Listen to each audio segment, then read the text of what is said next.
Say this out loud with me one time, because the sentence I am about to speak is the sentence that is going to define the entire West Coast hip-hop conversation for the next 12 months, and the sentence is this: nobody, not a single artist, not a single rapper, not a single grown man in the history of Compton music, has ever imploded on a public microphone the way the game just imploded, and the wildest, most jaw-dropping, most legacy-shattering part of the entire situation is that the game did it to himself, willingly, on camera, in his own voice, on a podcast that everybody in the culture is now replaying frame by frame while a man named Stat Quo sat calmly across from him and quietly, methodically, without ever raising his voice, dismantled 2 decades of manufactured relevance in under an hour of tape. Before we open this envelope, before we crack the seal, before we walk through what is objectively the most cinematic exposé of the year, understand this: what you are about to hear is not a rumor, not a blog whisper, not a ghost account leak, not a subtweet from a fake page. This is a first-person, on-camera, on-record, hand-signed confession from one of the most credible insiders in modern rap, and it puts the game in the defendant's chair while Kendrick Lamar sits 3,000 miles away, calm, quiet, unbothered, and completely absent from the entire courtroom. Kendrick Lamar did not lift a finger. Kendrick Lamar did not open his mouth. Kendrick Lamar did not tweet, post, hint, subtweet, or so much as blink in the game's general direction, and yet the game somehow managed to combust in real time trying to manufacture a beef that never existed on any planet in any timeline. This is not a shot. This is not a jab. This is a diagnosis. And by the time you reach the closing minutes of this breakdown, you are going to understand why every single insider in the Compton ecosystem has spent the past decade quietly, patiently, exhaustedly rolling their eyes every time the game walks into a room with a microphone attached to his face. If you feel that in your ribs, hit the like button right now. One like nudges Kendrick's aura 1 inch closer to orbit, and every double tap chips a splinter off whatever paranoid architecture the game has been assembling inside his own head. Do it for the culture. Do it for Compton. Do it for the receipts, because this story is going to detonate across every timeline you scroll for the next 30 days, and you are going to want your fingerprints on the ignition switch when it goes. Now, the moment you zoom the lens onto this Stat Quo situation, everything, and I mean everything, snaps into a focus so sharp it almost hurts. For years, actually for genuine years, people who watch this culture closely have been asking the same quiet question. Why is the game always somewhere in the periphery of a Kendrick Lamar conversation? Why does the game keep showing up in interviews with Kendrick's name in his mouth? Why does he keep dropping Compton like it is a password to a room he was never invited into? Why does he keep positioning himself as a rival, a peer, a shadow, a challenger, a co-headliner in a race that Kendrick Lamar has never once acknowledged is even being run? Because Kendrick Lamar has never, not one time, not on a single bar, not in a single interview, not in a single caption, not in a single whispered aside, treated the game as competition, threat, or even a coworker in the same building. And now, thanks to Stat Quo pulling the tarp off the whole thing, we finally, mercifully, have the answer. The answer is that the game has been fighting an imaginary war inside his own skull for the better part of a decade, and the only person losing that war is the game himself. Here is the receipt that snaps the whole thing shut. The game genuinely, sincerely, on his mother, believed that Kendrick Lamar was subliminally dissing him on Not Like Us. Yes. That Not Like Us. The song that reduced Drake to a footnote. The song that became the anthem of an entire cultural summer. The song that will be studied in rap history classes 40 years from now. The game watched that song ignite the whole industry, and instead of celebrating, instead of riding for the coast, instead of putting his hand on Compton's shoulder and saying we did it, he somehow, in the private theater of his own paranoia, decided that a forward throwaway line, "I see dead people," was a hidden shot aimed directly at his chest. Read this back. A forward phrase, half of it lifted from a 1999 movie every rapper alive has quoted at least once, was, in the game's mind, a laser-guided personal attack because years ago, on a Dr. Dre-produced record, the game happened to use the same phrase. So in the game's cognitive map, Kendrick Lamar, at the exact peak of a war that was reshaping the modern industry, decided to abandon his main target and secretly dedicate one line to a rapper from his own city over a movie quote in the public domain. That is the theory. That is the whole smoke. That is the entire mirror. And Stat Quo, who is one of maybe 5 people alive who can pick up a phone and get the game to actually listen instead of interrupt, went on the Third Verse podcast with Justin Hunt and told the whole world what he had been carrying in his pocket for the last 6 months. He did not do it as a takedown. He did not do it as a hit piece. He did it as a public act of tough love from a man who has spent more hours on the phone with the game than most of us have spent on the phone with our own mothers. Sit with this. Stat Quo said, and this is the paragraph we are going to keep replaying until the sun goes down, that he was on the phone with the game for 1 full hour, 1 uninterrupted hour, trying to convince him that Kendrick Lamar was not, in any universe, in any dimension, in any interpretation, sending shots his way. Stat Quo said he personally called Top Dawg himself and confirmed it. Stat Quo said Kendrick Lamar personally told him, and I want you to lock this line into your memory because this is the whole ballgame. Kendrick said, I would never diss him. What is he talking about? Read that again. I would never diss him. What is he talking about? That is Kendrick Lamar, the reigning king of Compton, the man who just spent an entire calendar year escorting Drake to the deepest musical grave any rapper has ever been buried inside, telling Stat Quo, through the phone, on the record, that he does not even understand what the game is worked up about, because the game is not, and has never been, on his radar. That is not a cosign. That is not a rivalry. That is not a diss in reverse. That is Kendrick Lamar effectively saying, through an intermediary, in the plainest English available in the language, I do not think about this man at all. Now here is where it stops being petty and starts being clinical. Because this was not the first time. Stat Quo revealed that when Kendrick Lamar released The Heart, and you know the record I am talking about, one of the most confessional, emotionally weighted records in Kendrick's entire catalog, a song where Kendrick is unpacking his own private universe, his own fears, his own tangled relationships with peers like Big Sean, the game called Stat Quo and asked if Kendrick was subliminally dissing him on that one, too. On The Heart.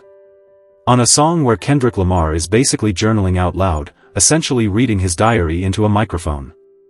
The game, who has never been referenced by Kendrick on a released record, somehow managed to hear his own name embedded inside the silence between the bars.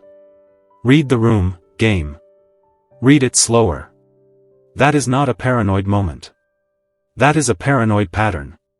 That is a full-spectrum behavioral loop of a grown man scanning every syllable Kendrick Lamar utters for a name that is not there and will never be there. Stat Quo, being the loyal soldier that he is, being the human calming signal that he is, kept walking to Kendrick's camp, kept dialing Top Dawg, kept doing the diplomatic tour, kept talking the game off the ledge, kept telling him plainly, nobody is thinking about you, nobody is aiming at you, you are safe, you are good, you are not the target, you were never the target, you are not even on the board. And what did the game do with that gift of clarity? He turned around and started dissing Rick Ross. Yes. Rick Ross. Out of the blue. Out of the sky. Out of a bag that was zipped shut. Rick Ross, who had done exactly 0 things to the game, suddenly became the target of a manufactured bathroom argument beef that Stat Quo says he had to personally shut down at a public event. Stat Quo said he pulled the game aside in a bathroom, read that back, in a bathroom, and said, I told you not to diss anybody. And the game, in the most game response the English language will ever generate, said, well, you told me not to say nothing about Kendrick. As if being wrong about one man's silence was permission to be wrong about another man's silence. That is the psychology of a public figure who cannot function in a room without an enemy. That is the operating system of an artist who has decided that every silence in his direction is an insult he must revenge. That is a man who cannot exist without a beef because without a beef, he is not in the conversation, and without being in the conversation, the game vanishes from the news cycle. And the game has always known this about himself. Deep down, on some floor of his brain he refuses to visit, the game knows the beef is the oxygen, and the oxygen is running thin.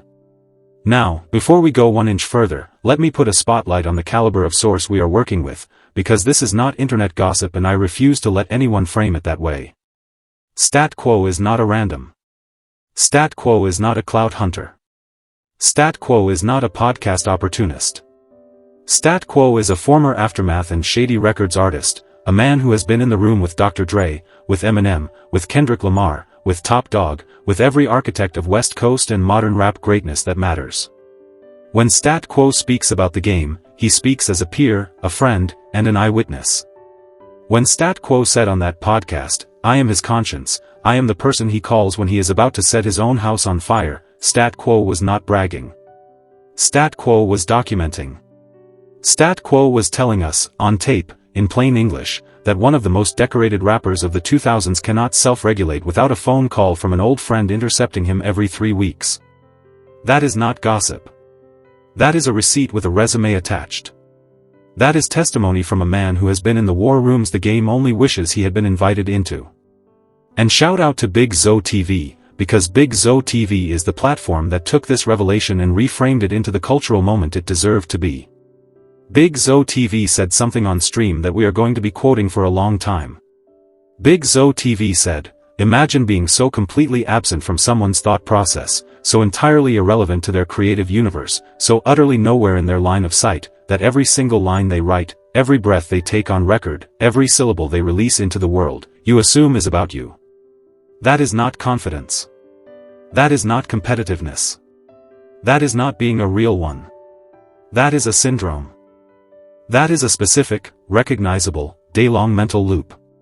Let us give it a name right now, on the record, so we can stop dancing around it. Let us call it Compton Cognitive Collapse, because that is exactly what is unfolding in slow motion in front of us. The game is experiencing a real-time collapse in his ability to distinguish between a Kendrick Lamar lyric and a Kendrick Lamar personal attack, and that collapse is now stretched across multiple podcasts, multiple years, multiple interviews. Once you see it, you cannot unsee it. Once you name it, every single game interview from the last 5 years reads like a case study written by a psychiatrist who ran out of red ink halfway through the transcript. Now stack the receipts. Stack every single piece on the table. The game has been chasing Kendrick Lamar. The game has been calling every mutual friend, every mutual affiliate, every mutual producer, every studio engineer, trying to figure out why Kendrick Lamar will not simply pick up his line. And Stat Quo, being honest in a way that most industry insiders never are, said the quiet part into a microphone. Kendrick Lamar does not talk to just anybody. Kendrick Lamar has a very small, very sealed, very quiet circle. Kendrick Lamar does not call the game to hang out. Kendrick and the game are not, and have never been, buddy-buddy. That is a direct quote. That is a first-person dismantling of the entire fantasy the game has been marketing to the public for the better part of a decade. And when Stat Quo said it, he did not say it with malice.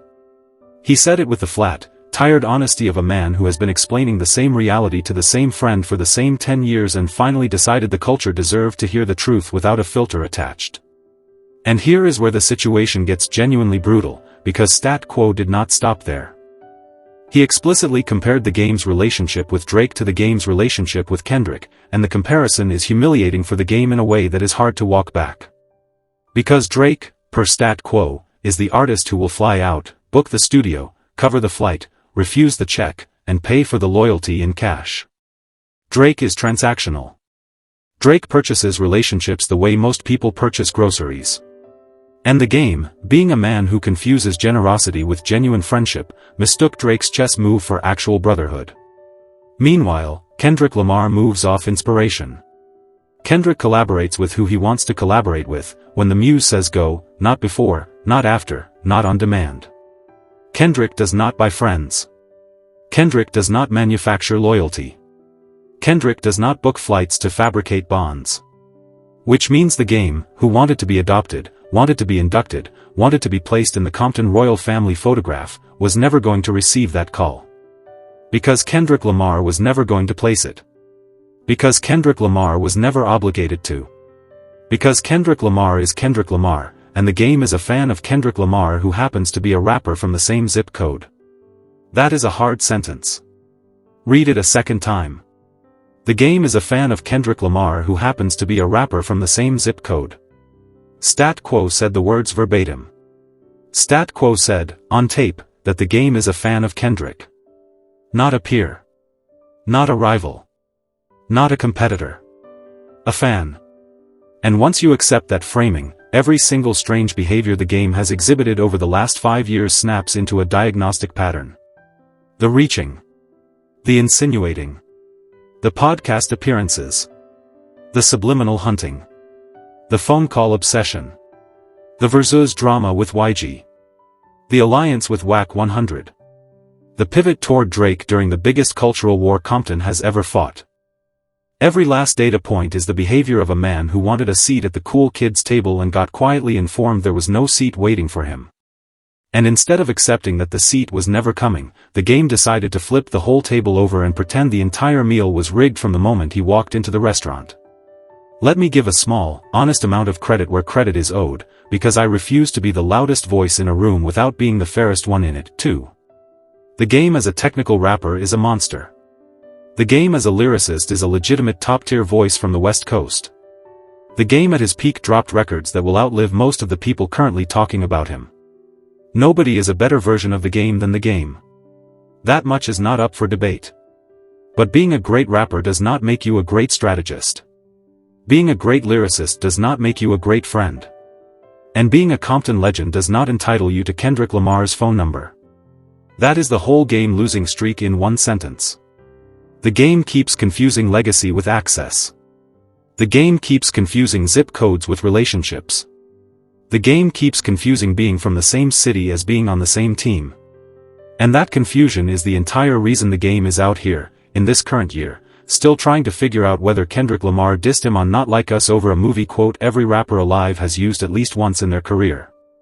The mask is coming off, slowly, quietly, one podcast at a time. And here is the truth nobody in the game's camp is willing to say out loud. The game is not upset that Kendrick Lamar dissed him. The game is upset that Kendrick Lamar did not diss him. That is the actual wound. Being ignored by the biggest artist in your own city is worse than being dissed by him, because at least a diss confirms that you exist inside the mind of a person who matters. A diss is proof of relevance. A diss is a cosign in reverse. And Kendrick Lamar has offered the game zero of that oxygen. Kendrick Lamar has offered the game silence. And for a man like the game, silence is unbearable. Silence, to the game, is a mirror. And every time he looks into that mirror, he sees a man whose relevance is bleeding out through his fingers no matter how tight he tries to squeeze the wound closed. That is why the game manufactures beefs. That is why the game scans I see dead people for hidden intent. That is why the game asks Stat Quo whether he was the target of The Heart, a song about Kendrick's own soul. Because the game has arrived at the terrifying suspicion that Kendrick Lamar might genuinely not think about the game at all. And to a competitive artist wired the way the game is wired, that realization is louder than any diss record ever written. Kendrick Lamar's silence is now the loudest sound in the game's entire career. And instead of sitting with the silence, instead of processing it, instead of translating it into art the way great rappers translate pain into product, the game is out here running around on stages with Wack 100, aligning himself with the Drake side of a war his own city just won, and praying, genuinely praying, that somebody, anybody, will finally aim a single bar in his direction so he can feel real again. That is why Big Zo TV, on that same stream, said the paragraph that I want every viewer to frame and put on the wall next to their turntable. Big Zo TV said, "Imagine your best friend is Drake. Imagine your best friend just got escorted to the mortuary by the biggest rapper on your own coast. Imagine you are supposed to ride for the West. Imagine you are supposed to ride for Compton. Imagine you are supposed to be locked in with the man who just delivered the biggest song of the decade from the same city you claim as your birthright. And instead of any of that, you are sitting on a couch wondering out loud why he never calls your phone. That is not a rap position. That is a personal position. That is a man-in-the-mirror position.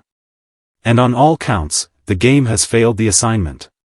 There is no version of the West Coast rulebook where the correct answer to your city's biggest star nuking an outsider is to align with the outsider and pout about a phone call you never earned. That is not a real one move. That is a heartbreak move dressed up in a bulletproof vest and gold chains. Now, let us be honest about something else too, because this story does not live in a vacuum. This story is a subplot inside a larger, uglier, more coordinated play. There has been a full-court campaign, you can see it if you spend 1 hour on any timeline, to reframe Kendrick Lamar as isolated, paranoid, scrambling, cornered, somehow no longer the outside voice he clearly still is, while an entire generation of rappers, podcasters, engagement farmers, and clip channels lines up to take turns swinging at him. The game is not the mastermind of that campaign. The game is a foot soldier inside a war he does not fully understand. The game thinks he is asserting himself. The game thinks he is competing. The game thinks he is playing chess. But the game is being played. The game is being used as ammunition inside somebody else's operation. And when the smoke settles, Kendrick Lamar will still be Kendrick Lamar, and the game will still be the artist who spent his 5th decade of life asking a podcaster whether a 1999 movie quote was a personal attack on his character. That is the paragraph history is going to file. That is the sentence the Wikipedia editors are going to write. And no amount of freestyle bars, no amount of versus stages, no amount of Instagram live rants is going to erase it. Here is the wildest part of the entire situation. Stat Quo did this out of love. Stat Quo went on third verse not to bury the game, not to embarrass the game, not to torch a friendship, but to finally publicly deliver the same message the private phone calls have been delivering in whispers for a decade. Nobody is thinking about you. Nobody is aiming at you. Nobody is subliminally dissing you. You are safe. You are irrelevant to this particular war. Enjoy the peace. Live your life. And instead of accepting that gift, the game is going to react the way the game always reacts, with a stage rant, a podcast tantrum, a new imaginary enemy, and a fresh cycle of who is dissing me now paranoia that will keep the wheel spinning until nobody is left in the studio to talk him down.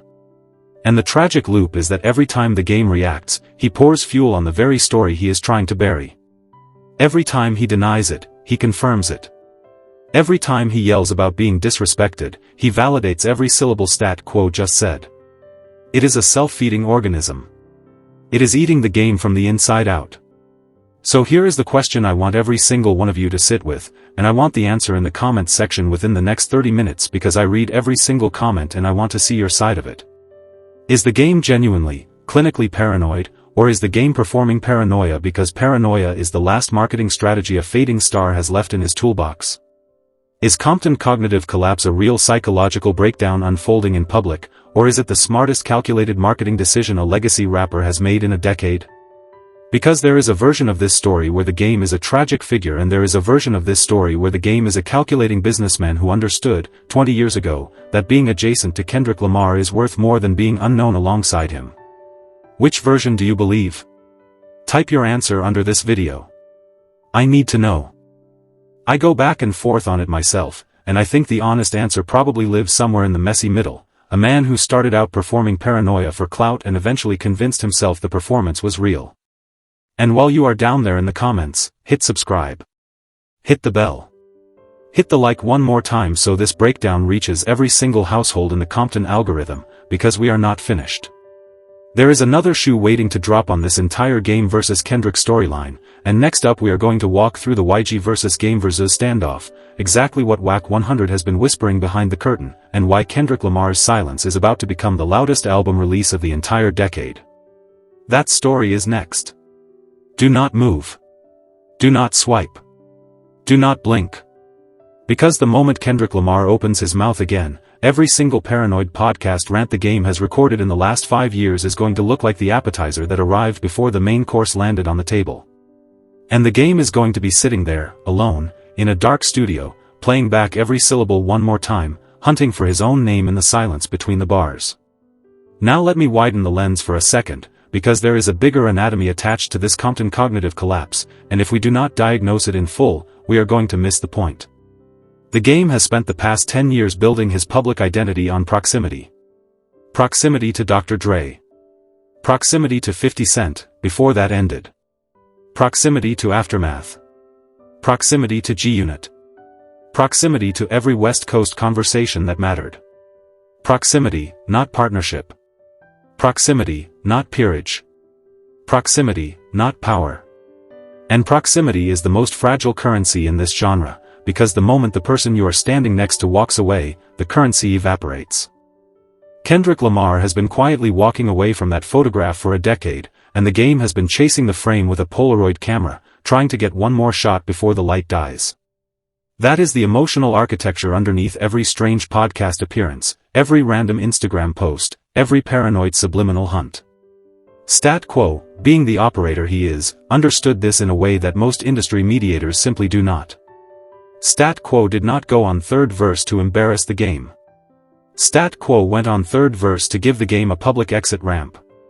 Stat Quo essentially said, in slow motion, in front of the cameras, in front of the culture, brother, you can put this down now. Kendrick is not thinking about you. Nobody is aiming at you. You do not have to carry this weight anymore. Set it on the floor and walk into the rest of your life. That is not a takedown. That is a rescue mission delivered in public because private rescue attempts have not landed. And the culture heard it. The culture heard every syllable. Now the only question left is whether the game has the humility to hear it too. Based on his last 5 years of public behavior, the answer is not encouraging. Zoom the lens in one more click. The game's alignment with the Drake side of the war is not just a tactical error. It is a philosophical betrayal. Because Compton, as a cultural unit, has one commandment that trumps every other commandment: you ride for the coast. You ride for the coast when your friends win. You ride for the coast when your friends lose. You ride for the coast when your friends do not call you back. That is the deal. That is the Constitution. And the game, standing on stages next to Wack 100, co-signing the enemy of his own city's biggest artist, has quietly torn that Constitution in half in front of the entire culture. Nobody in Compton has said it out loud yet, because Compton does not air its business in public. But the whispers are everywhere. The eye rolls are everywhere. The polite silences at industry events are everywhere. And Stat Quo, in one podcast appearance, translated those whispers into a broadcast frequency the whole world could receive. Now, back to the receipts, because I do not want anyone thinking this is my personal analysis floating on top of thin air. Stat Quo said Kendrick told him, directly, I would never diss him. That is on tape. Stat Quo said Kendrick did not know what the game was talking about. That is on tape. Stat Quo said the game called about the heart. That is on tape. Stat Quo said he pulled the game aside in a bathroom about the Rick Ross situation. That is on tape. Stat Quo said Drake buys friendship and Kendrick does not. That is on tape. Every single load-bearing claim in this breakdown has a receipt attached to it, and the receipts are time-stamped, on camera, and freely searchable. This is not a whisper. This is a paper trail. And the paper trail leads to one conclusion: the game has been mining silence for content and finding nothing but his own reflection staring back at him from a black mirror that never blinks. There is also the question of what happens next, because the culture does not sit still and neither does the story. If the game hears this breakdown, or one like it, and decides to double down instead of stepping back, the loop is going to accelerate. He will book another podcast. He will drop another freestyle with a hidden bar aimed at nobody. He will call Stat Quo one more time to ask if Kendrick just subliminally responded to a subliminal that was never delivered. And every additional lap he runs on that treadmill will simply generate more content for the culture to dissect. The game is now, functionally, a piece of the algorithm he keeps trying to hack. He is producing the exact fuel his critics need to keep the story alive. That is the ironic ending to every Compton Cognitive Collapse arc: the harder you fight the silence, the louder the silence gets, and the smaller you look while fighting it. And Kendrick Lamar, meanwhile, is doing the one thing he has always done better than any of his peers. He is saying nothing. He is releasing nothing. He is refusing to feed the story. He is letting the story feed itself. Because Kendrick Lamar understands something that the game has never internalized: the artist who controls the silence controls the room. Kendrick Lamar is not scared. Kendrick Lamar is not hiding. Kendrick Lamar is just refusing to appear in someone else's plot line. And in the vacuum left behind by his silence, everyone else, the game, Wack 100, academics, the podcast pit crew, the phone call fanboys, is running around trying to fill the empty space with noise. But noise is not music. Noise is not legacy.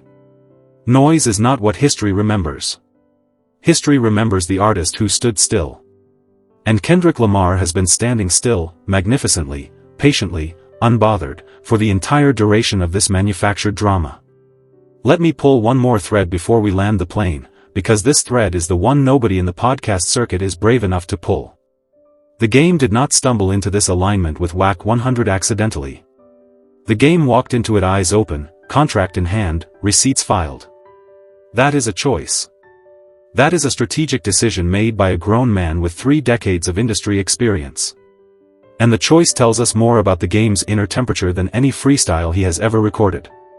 Because the moment you sign up to march next to Wack 100, you are not marching for Compton anymore. You are marching for a brand of chaos that has been positioning itself against Kendrick Lamar for years. And once you march in that column, once you carry that flag, you do not get to pretend later that you were misquoted, misunderstood, or misled. The receipts stack. The photos live forever. And the culture remembers who stood where when the smoke was thickest. Stat Quo did not name Wack 100 out of malice. Stat Quo named the alignment because the alignment is the smoking gun. You cannot claim to be neutral in a war and simultaneously appear on every stage of the enemy camp. You cannot claim to represent Compton and simultaneously toast the man who is publicly, repeatedly, and enthusiastically antagonizing Compton's biggest artist. That is not neutrality. That is not diplomacy. That is not being above the fray. That is picking a side, and picking the wrong side, and hoping nobody was keeping score. Somebody was keeping score. That somebody is Stat Quo. And that somebody just read the ledger out loud on third verse for the entire culture to hear. So here is where we land the plane. If you were paying attention to every receipt Stat Quo laid on the table, you now understand something the general audience does not yet understand.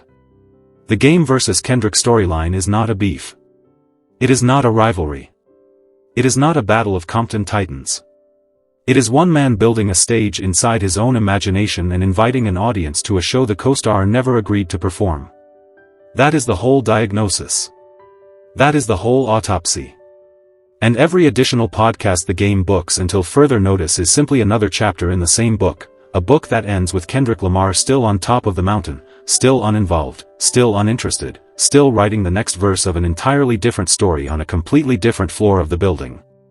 Before I sign off, I want to give one final piece of on-record advice to anyone who has been aligning themselves with the anti-Kendrick side of this cultural moment, because I think it is important to say the words out loud so nobody has to guess my position. Enjoy the noise. Enjoy the reposts. Enjoy the validation you get from a legacy artist who purchases loyalty by the flight. Because when the noise fades, and the reposts stop, and the validation dries up, the culture is going to look at the receipts. And the receipts are going to say what they have always said. Kendrick Lamar did not diss him. Kendrick Lamar did not need to.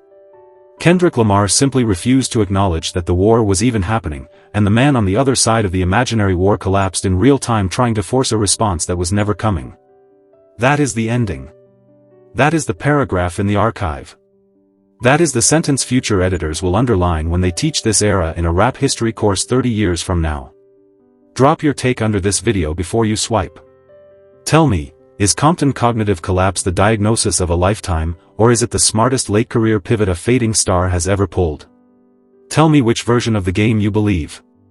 Tell me which version of Kendrick you are writing for. Tell me which side of this you land on, because I promise you, the next breakdown is loaded and cocked, and it drops the moment the next shoe hits the floor. Subscribe. Ring the bell.